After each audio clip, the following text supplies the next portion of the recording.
Assalamualaikum dan selamat sejahtera. Hari ini saya akan mengupas sebuah novel yang bertajuk Sang Puteri dan Sang Pemintal karya Neil Gaiman. Novel ini diterjemahkan dalam bahasa Indonesia oleh Nina Adiana pada tahun 2014 oleh Gramedia Pustaka Utama.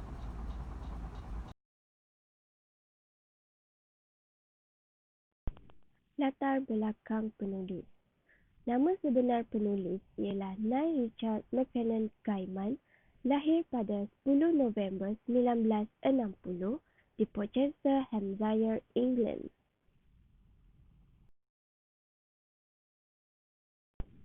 Penulis pernah berkata, "Saya seorang pembaca. Saya gemar membaca. Membaca perkara memberi saya keseronokan. Saya sangat mahir dalam kebanyakan mata pelajaran di sekolah. Bukan kerana saya mempunyai kebolehan tertentu, tetapi kerana biasanya pada hari pertama sekolah, mereka memberikan buku sekolah dan saya akan membacanya. Yang bermaksud, saya tahu apa yang akan terjadi kerana saya telah pun membacanya." Pada usia 10 tahun, Neil mula meminati untuk membaca novel. Neil juga mengatakan bahawa novel Alice Adventure in Wonderland karya Lewis Carroll merupakan salah satu novel kegemarannya pada waktu kanak-kanak dahulu. Semenjak daripada itu, Neil menghabiskan sisa waktunya untuk berkarya lalu berusaha membina karyanya. Hari ini, saya akan mengupas novel Sang Puteri dan Sang Pemintal melalui teori ginokritik. Teori ginokritik yang saya akan ketengahkan berdasarkan novel ini ialah melalui biologi wanita. Sebelum itu, mari kita ketahui sinopsis cerita. Penyihir jahat merasa terpinggir 1000 tahun yang lalu. Oleh itu, dia menyihir puteri raja kecil ketika berusia 18 tahun. Jari puteri akan dicucuk dan puteri akan tidur selamanya. Sehingga putera yang tampan dengan kuda putih datang untuk menyelamatkannya dan membangunkannya dari tidur abadi. Cerita bermula ketika 3 orang kerdil dalam perjalanan untuk menghadiri pesta pernikahan seorang ratu. Mereka kemudian terdengar kabar tentang wabak tidur yang melanda kerajaan yang berdekatan dengan kerajaan sang ratu. Wabak tersebut membuat seorang puteri dan semua rakyatnya tidur. Benarkah wabak ini atau ada sihir di dalamnya? Pada satu hari, sang ratu mula mempersiapkan dirinya untuk berkahwin. Namun, saat mendengar cerita tentang wabak tidur, ratu memutuskan untuk menunda majlis perkahwinannya lalu segera pergi mengembara bersama ketiga-tiga orang kerdil. Sebelum sang ratu juga pernah tertidur bertahun lamanya, oleh kerana dia memiliki kuasa, dia terjaga daripada tidurnya.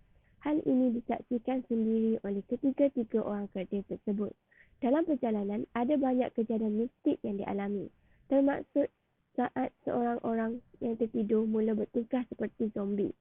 Sampainya di istana, sang ratu menemukan sosok tubuh puteri yang tertidur. Ratu bergegas memberikan penawar kepada puteri tersebut agar sembuh kembali. Ginokritik.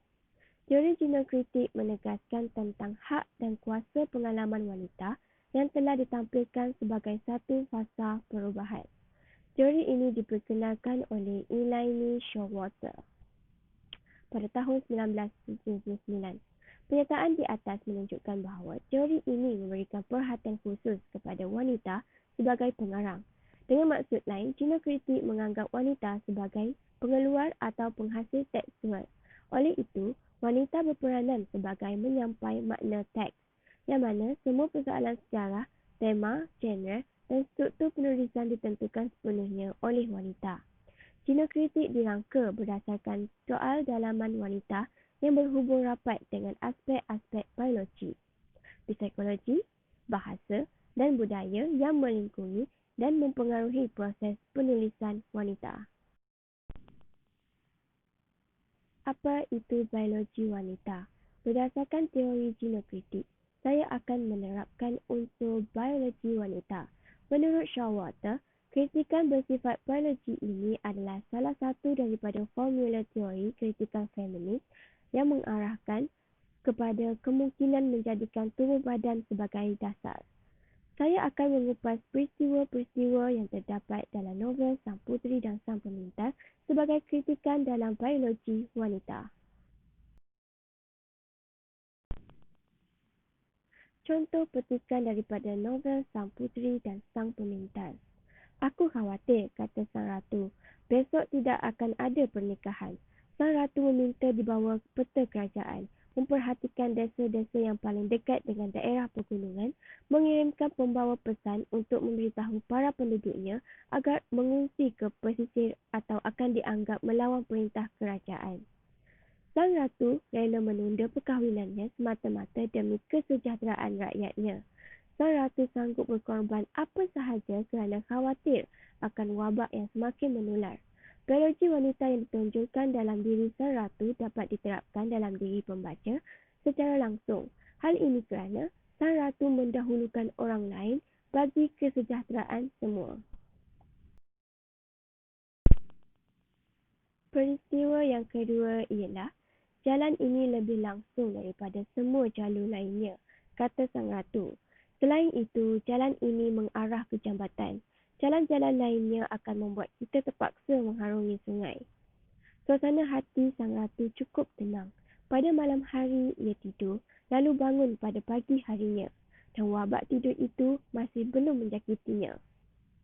Dapat dilihat bahawa Sang Ratu tidak berputus asa untuk mencari penawar. Sifat keberanian Sang Ratu mempengaruhi masyarakat serta mengangkat martabat wanita. Hal ini kerana Sang Ratu sanggup menggadai nyawa demi keharmonian dan kedamaian rakyat yang tercinta. Walaupun penawar tersebut perlu menempuh keadaan yang sukar, Sang Ratu dilihat kreatif dalam menyelesaikan masalah. Sebagai contoh, Sang Ratu berjawab teka-teki ketika nenek kebayan di mana mereka akan menghidap penyakit tidur sekiranya mereka meneruskan perjalanan.